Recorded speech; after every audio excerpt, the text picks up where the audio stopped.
2009 میں Oscar award کی تقریب منعقد ہو رہی ہے۔ دنیا بھر کے فنکار اس میں تشریف رکھتے ہیں، اداکار اداکارائیں، اور وہ ایک ماحول جس کو آپ تصور میں لا سکتے ہیں،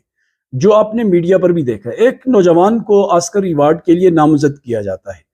اسے ڈائس پہ بلایا جاتا ہے کہ اس کو اس کی موسیقی کی وجہ سے یہ ایوارڈ دیا جا رہا ہے، اور جب وہ ایوارڈ لیتا ہے تو وہ اللہ کا شکر ادا کرتا ہے۔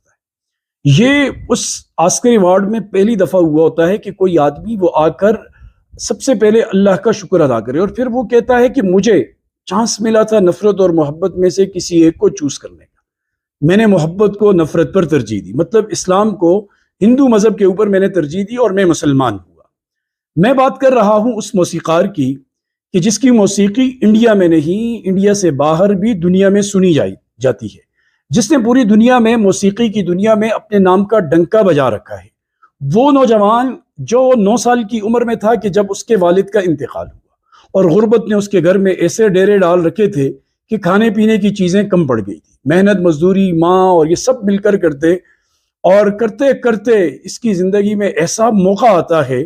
کہ جو اس کو ہمیشہ کے لیے بلند مقام عطا کر دیتا ہے، دنیا کے اعتبار سے نہیں، آخرت کے اعتبار سے، کہ 1989 میں یہ اور ان کی والدہ ایک صوفی بزرگ قادری صاحب کے ہاں جاتے ہیں، اور وہ جو ان کی زندگی میں ایک دکھوں بری کہانی ہوتی ہے، خلا ہوتا ہے، وہ ان کے ہاں جا کر وہ سکون ملتا ہے جو ان کے خلا کو ختم کر دیتا ہے۔ میں بات کر رہا ہوں دلیپ کمار کی، جس کا نام اللہ رکھا، رحمان بعد میں رکھا گیا۔ ان کی والدہ کو خواب میں یہ بات آئی کہ اپنے بیٹے کا نام اللہ رکھا رکھو، وہ دلیپ کمار سے اللہ رکھا رحمان بنا، جس کو آج AR رحمان کے نام سے پوری دنیا جانتی ہے۔ انڈین موویز میں، بالی ووڈ میں،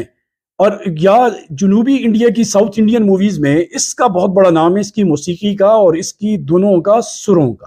یہ شخص اسلام قبول کرتا ہے، اس کی اسلام کی خبر جنگل کی آگ کی طرح پھیل جاتی ہے، اور یہ اسلام اس وقت قبول کرتا ہے جب اس کے پاس دولت بھی ہوتی ہے، شہرت بھی ہوتی ہے، اور یہ سب کچھ اپنا مقام بنا چکا ہوتا ہے۔ اس کی وہ اسٹرگل والی زندگی ختم ہو چکی ہوتی ہے کہ جب یہ دوسروں کے ساتھ بطور ملازم، بطور بوائے، وہ ایک آفس بوائے کے طور پہ کام کرتا تھا، وہ زندگی ختم ہو چکی ہے۔ اب یہ ایک مضبوط موسیقار بن چکا ہے، AR رحمان، یہ وہ مسلمان ہوتا ہے، اور اس کی خبر پوری انڈیا میں پھیل جاتی ہے، اور لوگ جیسے آج باتیں کرتے ہیں اس وقت بھی باتیں کرتے ہیں، تو یہ لوگوں کو سمجھاتا ہے کہ دیکھو، میں نے کسی لالچ کی وجہ سے اسلام قبول نہیں کیا، مجھے کسی دنیا کی غرض نہیں ہے، مجھے کوئی ضرورت نہیں ہے، میرے اسلام کی وجہ وہ سکون ہے، وہ اطمینان ہے جو برسوں سے میں حاصل کرنا چاہ رہا تھا۔ سب کچھ ہونے کے باوجود، اچھا گھر، اچھا مکان، AC والا کمرہ، نرم بستر، عمدہ لباس، عمدہ کھانے، گاڑیاں، اور سارا شاہی پروٹوکول کے باوجود مجھے وہ سکون نہیں مل رہا تھا۔ وہ سکون مجھے اسلام میں ملا ہے، اس لیے میں مسلمان ہوا، میں کسی دنیاوی لالچ کی وجہ سے مسلمان نہیں ہوا۔ بہت سارے لوگوں نے ان کے فیصلے کا احترام کیا، لیکن کچھ ایسے انبھگت و انتہا پسند تھے جنہوں نے ان کی بائیکاٹ کی مہم چلائی۔ بہت کچھ انہوں نے کوشش کی، لیکن انہیں کچھ بھی نہیں ملا۔ ان کے قریبی دوست کہتے ہیں کہ یہ AR رحمان جب بھی کوئی کام کرتے ہیں، بڑا فیصلہ کرتے ہیں، اس سے پہلے 2 کام کرتے ہیں، دعا کرتے ہیں اللہ سے، دوسرا استخارہ کرتے ہیں، اس کے بعد اس کام کے کرنے یا نہ کرنے کا فیصلہ کرتے ہیں۔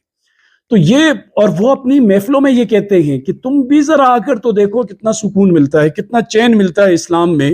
اسلام محبت کا مذہب ہے، امن کا مذہب ہے، سکون کا مذہب ہے۔ عزیزان من، یہ کہانی جیسی بہت ساری کہانیاں میں آپ کے سامنے لے کے آتا ہوں، اور اس کی ایک ہی وجہ ہے کہ تاکہ ہمیں پتہ چلے کہ ہمارا مذہب کتنا پائیدار ہے کہ لوگ اسے قبول کریں، ہمیں اس کی اہمیت کا پتہ چلے۔ یہ اس سلسلے کی غالباً آج 6ٹھی کہانی ہے، ایک جو آپ کے سامنے ذکر کر رہا ہوں، اور میں ہر ویڈیو کے آخر میں یہ بتانا ضروری سمجھتا ہوں کہ یہ سارا کچھ ایوش ملک کی کہانی سے، اس کے اسلام لانے سے متاثر ہو کے کر رہا ہوں۔ یہ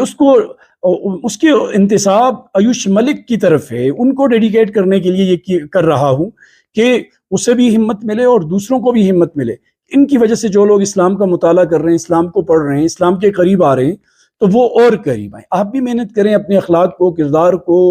سب کو اتنا بہتر کریں کہ لوگ آپ کو دیکھ کر، آپ کی وجہ سے لوگ مسلمان ہوں۔ صحابہ اکرام یہ فرماتے تھے نا کہ ہماری طرح ہو جاؤ، مطلب بہت بڑا دعویٰ تھا یہ،